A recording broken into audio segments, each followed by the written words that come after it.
Tony Abbott calls this the best beach in the world. He would. Since 1994, he's been the parliamentary representative for this part of Sydney.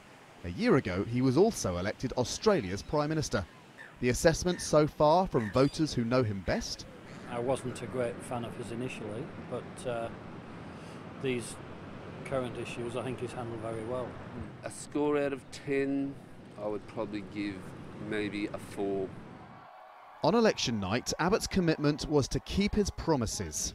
Though it's taken the hugely controversial deportation of asylum seekers to do it, his government has, as promised, stopped the boats. Thanks to mining, Australia's economy is strong. But campaigning, Abbott argued the country's budget was in crisis. His attempts to cut spending and raise taxes are working their way slowly through Australia's parliament. While he was very successful in getting a large swing towards his party, he did not manage to get control of the Australian upper house, the Senate, and they have been significant in frustrating his legislative agenda.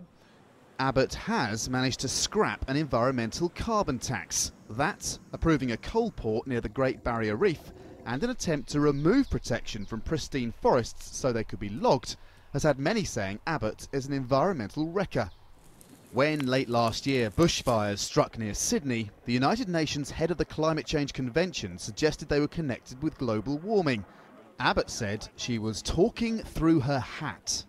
Well, first of all, I happen to love hats, so I don't take any offense. However, from the international perspective, what is astonishing is that you do see a trend that is very much against what everyone else is doing.